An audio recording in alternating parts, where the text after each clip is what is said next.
तो बताते चले जहां आज दिल्ली विधानसभा चुनाव का बिगुल बज जाएगा। आज प्रेस कॉन्फ्रेंस की जाएगी चुनाव आयोग की तरफ से। 2 बजे प्रेस कॉन्फ्रेंस होगी और उसमें चुनावी तारीखों का ऐलान किया जाएगा। क्या कुछ तारीखें निकल के सामने आएंगी वो देखने वाली बात होगी। बहरहाल ये संभावना जताई जा रही है कि फरवरी के दूसरे हफ्ते में चुनावी तारीख सामने आ सकती है। दूसरे हफ्ते की कोई एक तारीख का चुनाव किया जा सकता है और 15 से 17 तारीख मतगणना और रिजल्ट का दिन हो सकता है। सभी की निगाह इस पर टिकी है और दिल्ली विधानसभा चुनाव अपने आप में दिलचस्प बनता जा रहा है।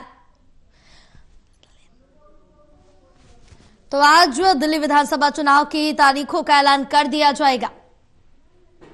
हमारे साथ हमारे सहयोगी ललित कांडपाल जुड़े हुए और ज्यादा जानकारी लेंगे। ललित, जिस तरह से देखें कि दिल्ली विधानसभा चुनाव काफी ज्यादा रोमांचक होता जा रहा है, आप भी काफी दिन से इस पर नजर बनाए रखे हैं, जमीनी स्तर पर जा रहे हैं, लोगों से मिल रहे हैं, बातचीत कर रहे हैं, लेकिन अब जिस तरह से देखें कि आम आदमी पार्टी का अपना कोर वोट बैंक है, वो अपने वोट बैंक को पूरी तरह से साध रही है। बीजेपी उसमें सेंध लगाने की कोशिश करे, जिससे हमने पिछले हफ्ते देखा कि पीएम मोदी ने यहां पर फ्लैट दिए हैं और लगभग 425 करोड़ के आसपास की परियोजना का उद्घाटन किया है। कांग्रेस भी अपनी पूरी ताकत लगा रही है। जमीनी स्तर पर इस समय माहौल क्या है? स्तर पर माहौल ये है कि इस वक्त दिल्ली विधानसभा का चुनाव अब धीरे धीरे आज के बाद से जो है अपने पीक लेवल पर आ जाएगा। और अगर देखा जाए तो चुनावों की तारीखों का ऐलान होते ही सभी राजनीतिक पार्टियां जो हैं उनकी गतिविधियां हालांकि पहले ही शुरू हो चुकी हैं, लेकिन अब एक तरह से औपचारिक तौर पर जो है शंखनाद होने जा रहा है, तो वो एक अलग तरह का तेवर अब चुनाव में हमको दिखाई देने लगेगा। लेकिन सवाल सबसे बड़ा यह है कि आखिर किसके सामने क्या चुनौती है। देखिए, आम आदमी पार्टी के सामने जब सबसे बड़ी चुनौती है कि वो 53% वोट बैंक के साथ खड़े हैं, तो उनको अपना वोट बैंक सस्टेन करना है। बीजेपी जो है उसके बाद 39 से 40% वोट बैंक पर खड़ी है, तो उसको जो है 53% तक पहुंचना है, यानी कि अपने वोट शेयर में 13% का इजाफा करना है।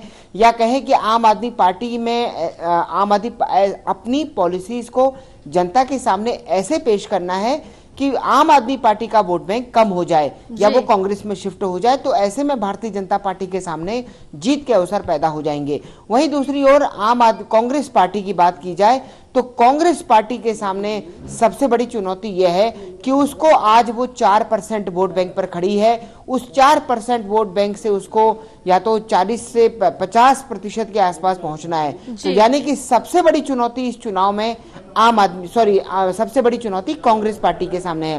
एक बात और मैं जया कहना चाहूंगा कि जो अरविंद केजरीवाल की सरकार है, अभी भले ही वो एज में दिख रहे हो चुनाव में, लेकिन इस वक्त एक बात जो सबसे बड़ी एक मौजूदा सरकार के साथ होती है वो होती है एंटी इनकम्बेंसी फैक्टर। और उस बात को हर सरकार, हर राजनीतिक दल समझता है, क्योंकि जब 10 साल आप सरकार चला लेते हैं तो उसके बाद जिस तरीके का एक माहौल जनता में होता है, उस नाराजगी को कैसे दूर करना है। अगर आपने ये मंत्र एक तरह से सीख लिया या ये तरीका इस तरीके से सीख लिया, तो आप निश्चित तौर पर समझ लीजिए कि आप चुनाव फिर से जीत रहे हैं। तो आम आदमी पार्टी एक बार फिर से अपने वही जो वो लगातार फ्री की योजनाएं लेकर आती है, महिला सम्मान लेकर आई है, संजीवनी लेकर आई है और वो लेकर आई है। वहीं दूसरी तरफ बीजेपी जो है वो लगातार आम आदमी पार्टी पर हमलावर है। वो ये साबित करना चाहती है कि आम आदमी पार्टी जो कह रही है वो झूठ कह रही है। और इसके बाद जब बीजेपी का संकल्प पत्र आएगा तो वो उसमें जो वादे करेगी वो उस पर दिल्ली वालों को विश्वास करना चाहिए।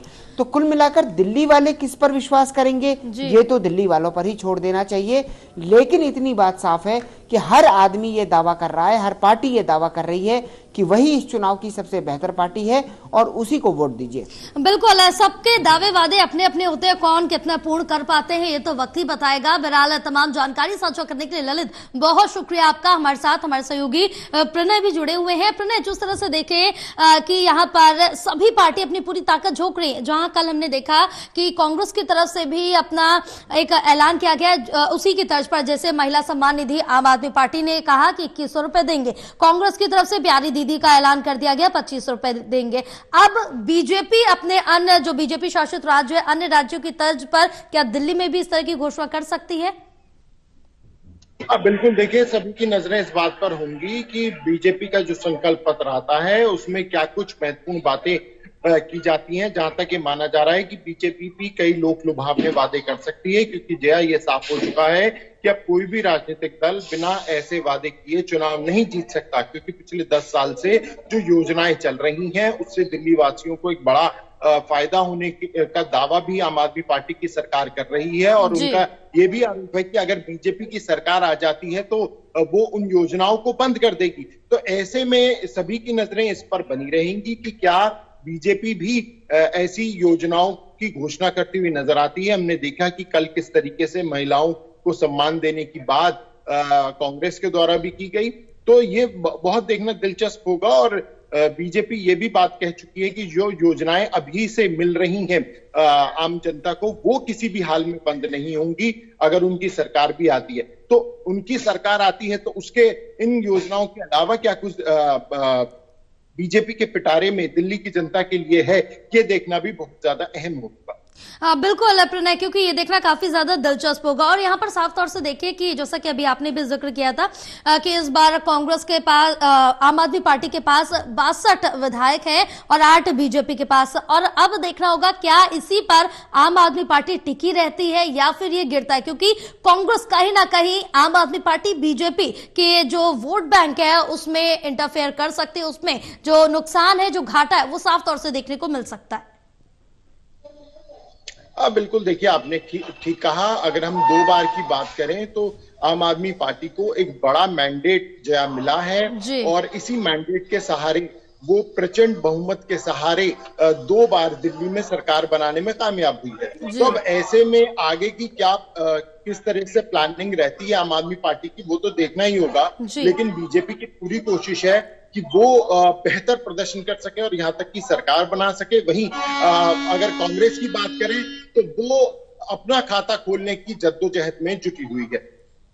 बिल्कुल प्रणय, तमाम जानकारी साझा करने के लिए बहुत शुक्रिया आपका। तो आज बज जाएगा दिल्ली में विधानसभा चुनाव का बिगुल, जिसका सभी को इंतजार है, क्योंकि दिल्ली विधानसभा चुनाव काफी ज्यादा रोमांचक रहने वाला है। 2 बार से सत्ता में रही आम आदमी पार्टी या फिर यहां पर 1998 से दूर रही अब तक बीजेपी सत्ता पर काबिज होता है, या फिर अपनी खोई हुई जमीन पाने के लिए वापस कोशिश करने वाली कांग्रेस, कौन सत्ता पर आता है, ये तो देखना दिलचस्प होगा। बहरहाल वक्त हो गया एक छोटा सा ब्रेक का। ब्रेक के बाद जल्द होंगे हाजिर।